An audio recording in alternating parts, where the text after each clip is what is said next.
শুরুতে জানিয়ে দেব জামায়াত ইসলামের কাছে ক্ষমা চাইলেন আওয়ামী লীগ। জানিয়ে দেব বাংলাদেশ এখন লেভেল প্লেইং ফিল্ড হতে যাচ্ছে বলছেন আমির খসরু। এছাড়া রয়েছে মানবাধিকার লঙ্ঘন ও গণমাধ্যমের কণ্ঠরোধের চেষ্টার নিন্দা ও প্রতিবাদ। এদিকে বিএনপি আজ থেকে সমমনাদের সঙ্গে বৈঠক শুরু করবে। সর্বশেষ জানিয়ে দেব সাবেক মন্ত্রী গোলাম দস্তগীর গাজী গ্রেফতার।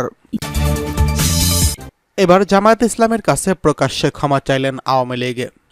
অতীত কর্মকাণ্ডের জন্য অনুতপ্ত হয়ে আওয়ামী লীগ নেতাসহ দুজন জামায়াত ইসলামের কাছে ক্ষমা চেয়েছেন। উপজেলা গোবিন্দগঞ্জ নতুন বাজার জামে মসজিদে জুমার নামাজ শেষে জামায়াত শিবিরের শতাধিক নেতাকর্মীর সামনে হাত তুলে ভুল স্বীকার করে ক্ষমা চান তারা হলেন উপজেলা আওয়ামী লীগের আহ্বায়ক ও সাবেক উপজেলা চেয়ারম্যান ফজলুর রহমান এবং গোবিন্দগঞ্জ জনতা ফার্মেসির মালিক মাওলানা আক্তার হোসেন।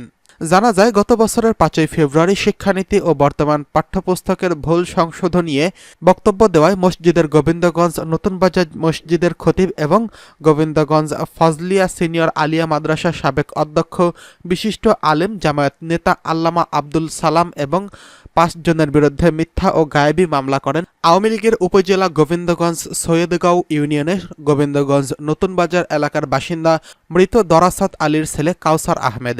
তিনি গোবিন্দগঞ্জ সৈয়দগাঁও ইউনিয়নের আওয়ামী লীগের সাংগঠনিক সম্পাদক। মামলার আসামি করা হয়েছে 28 বছর ধরে গোবিন্দগঞ্জ নতুন বাজার জামে মসজিদের খতিবের দায়িত্ব পালন করা মাওলানা আব্দুস সালাম আল মাদানী, বিশ্বনাথ উপজেলার লামাকাজি ইউনিয়নের খোজারপাড়া গ্রামের মৃত কমরউদ্দিনের ছেলের ব্যবসায়ী মুক্তার আলীকে। এদিকে বাংলাদেশ এখন লেভেল প্লেইং ফিল্ড হতে যাচ্ছে বলছেন আমির খসরু। বিএনপির স্থায়ী কমিটির সদস্য আমির খসরু মাহমুদ চৌধুরী বলেছেন, বাংলাদেশ দীর্ঘদিন লেভেল প্লেইং ফিল্ড অনুপস্থিত ছিল, এখন লেভেল প্লেইং ফিল্ড হতে যাচ্ছে। শুক্রবার রাজধানীর গুলশানে বিএনপি চেয়ারপারসন বেগম খালেদা জিয়ার রাজনৈতিক কার্যালয়ে পাকিস্তানের হাই কমিশনের সঙ্গে বৈঠক শেষে এই কথা বলেছেন তিনি।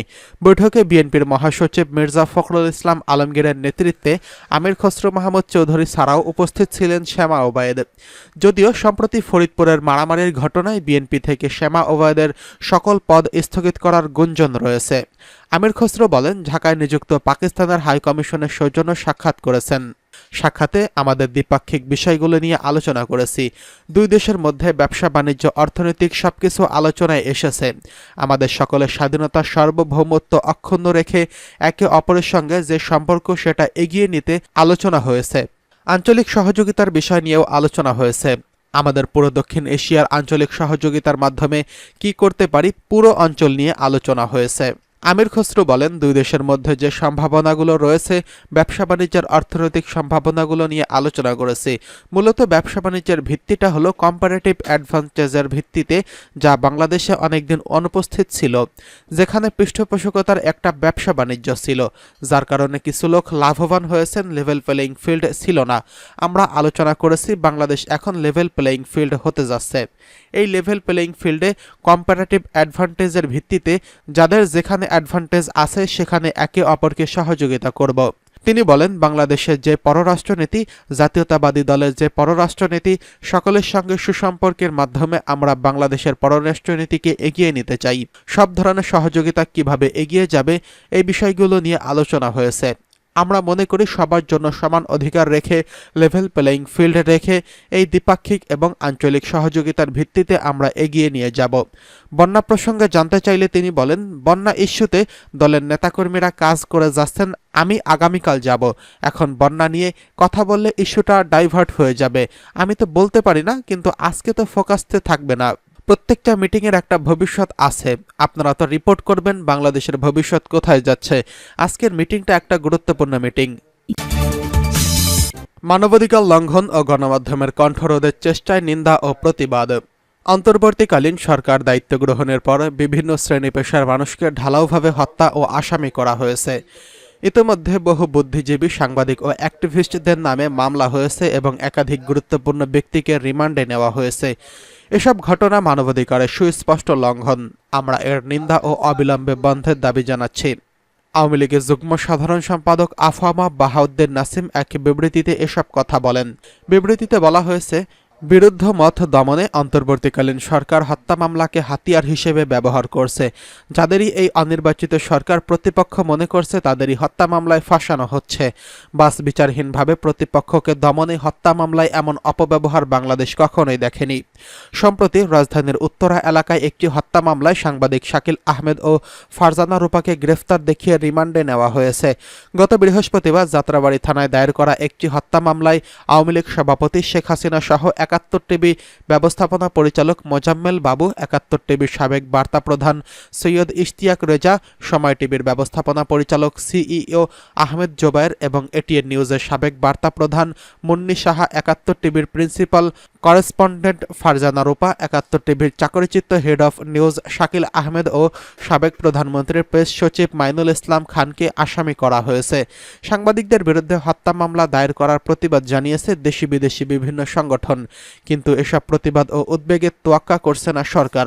গ্রেফতারদের পক্ষে আইনি লড়াইয়ের জন্য কোনো আইনজীবীকে লড়তে দেওয়া হচ্ছে না, যা সুস্পষ্টভাবে মানবাধিকারের লঙ্ঘন।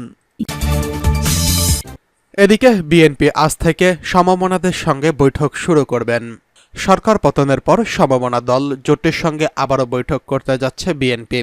রোববার থেকে এই বৈঠক শুরু হওয়ার কথা রয়েছে। রোববার বিকেলে গুলশানে বিএনপি চেয়ারপারসনের কার্যালয়ে সমমনা ১২ দলীয় জোটের সঙ্গে বৈঠকের মধ্য দিয়ে এই কার্যক্রম শুরু হবে। এরপর সন্ধ্যা ৭টায় জাতীয়তাবাদী সমমনা জোটের সঙ্গে বৈঠক হওয়ার কথা রয়েছে বলে বিএনপির প্রেস সচিব সাইরুল কবির খান জানিয়েছেন। বাকি দল ও জোটগুলোর সঙ্গে পর্যায়ক্রমে বৈঠক করবে দলটি। বর্তমান পরিস্থিতিতে কিভাবে ঐক্যবদ্ধ থেকে কাজ করা যায় সে বিষয়ে পদক্ষেপ নেওয়ার ব্যাপারে আলোচনা হবে। সেই সাথে রাষ্ট্র সংস্কার ও নির্বাচন অগ্রাধিকার পাবে। বিএনপির সহ বিভিন্ন দলের নেতাকর্মী যারা এখনও কারাবন্দী রয়েছেন তাদের মুক্ত করা ও মামলা সুরাহার বিষয়ে কী পদক্ষেপ নেওয়া যায় সে বিষয়টিও গুরুত্ব পাবে এই আলোচনায়। এদিকে সাবেক মন্ত্রী গোলাম দস্তগীর গাজী গ্রেফতার। নারায়ণগঞ্জ ১ রূপগঞ্জ আসনের আওয়ামী লীগের সাবেক সংসদ সদস্য ও সাবেক পাট ও বস্ত্র মন্ত্রণালয়ের মন্ত্রী এবং গাজী গ্রুপের চেয়ারম্যান গোলাম দস্তগীর গাজীকে গ্রেফতার করেছে পুলিশ। শনিবার ২৪শে আগস্ট দিবাগত রাতে রাজধানীর শান্তিনগরে তার এক স্বজনের বাসা থেকে তাকে গ্রেফতার করা হয়। তবে কেন, কোন মামলায় তাকে গ্রেফতার করা হয়েছে তা এখনও নিশ্চিত হওয়া যায়নি। নারায়ণগঞ্জ রূপগঞ্জ থানা শেখ হাসিনার সাথে গোলাম দস্তগীর গাজীর ১০৫ জনের নামে হত্যা মামলা করা হয়েছে। ছাত্র জনতার গণ অভ্যুত্থানে সন্ত্রাসীদের গুলিতে নবকিশলয় হাই স্কুলের ১০ম শ্রেণীর ছাত্র রোমান মিয়া হত্যায় গত বুধবার ২১ আগস্ট খালা রিনা মামলাটি দায়ের করেন। এই মামলায় গোলাম দস্তগীরের ছেলে গোলাম মর্তুজা পাপ্পা সহ ৪৫ জনের নাম উল্লেখ করে অজ্ঞাত পরিচয় ৬০ জনকে আসামি করা হয়েছে। দ্বাদশ জাতীয় সংসদ নির্বাচনে নারায়ণগঞ্জ রূপগঞ্জ ১ আসন থেকে আওয়ামী লীগের নৌকা প্রতীক নিয়ে এমপি নির্বাচিত হয়েছিলেন তিনি।